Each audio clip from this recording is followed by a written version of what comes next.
كنتاكي ولعملية الهجوم على كنتاكي. تخيلوا أي انتصار بإشعال النار في كنتاكي وإسلاماه. يعني هل انتصر الإسلام بقطع أرزاق المواطنين؟ شايفين أو ده عملية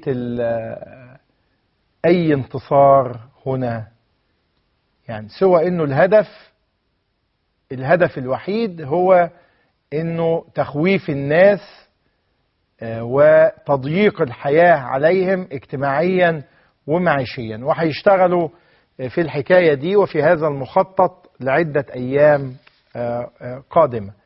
دي بعض المشاهد ونحاول احنا بنشوف اهوت العملية. بان طبعا هنا كانت القضية تحتاج الى انه يبقى في مواجهة. هم بيستغلوا انه المناطق مكتظة بالسكان ومعاهم اسلحة، فالناس طبيعي هتخاف على حياتها، ودول الناس هم اللي جوه المحل بعد الاقتحام وبعد اشعال النار.